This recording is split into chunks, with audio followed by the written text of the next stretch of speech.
I found it in my grandmother's attic on a Tuesday afternoon. An old trunk I'd never seen before, pushed into the corner beneath a dusty window. Inside was a military uniform from 1952, some black and white photographs, and a sealed letter. The envelope was addressed to Margaret Lee, my grandmother's maiden name. But the return address read Private William Harper, a name I'd never heard in my life. Opened it. The letter was a love confession, written by a young Canadian soldier fighting in the Korean War. He wrote about a nurse who'd made him laugh during a hospital blackout. A woman who'd reminded him what it meant to be human in the middle of hell. "When the war ends," he wrote, "I'm coming to find you. You are my reason to survive." But here's the thing. Private William Harper died the day after he wrote this letter. Killed in action on December 8, 1952. He was 22 years old.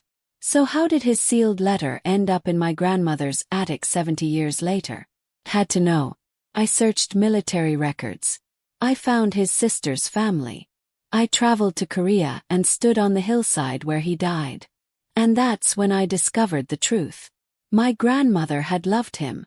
She'd kept his uniform, his photographs, hidden away for 40 years. She'd written about him in her journal, how he'd made her feel alive, how she'd never forgotten him. But she'd never told anyone. Not her husband. Not her children. Not me. Because there was something else she'd never told us.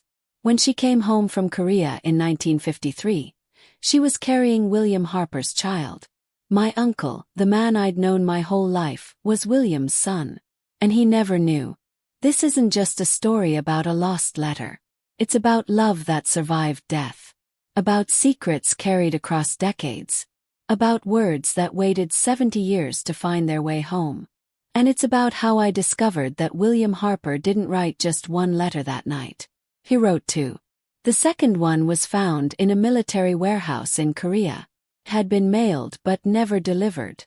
Both letters, taking different paths across 7 decades, finally arriving at the same destination.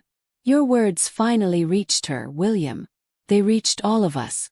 What happens next? Don't miss the full story, available now on our channel.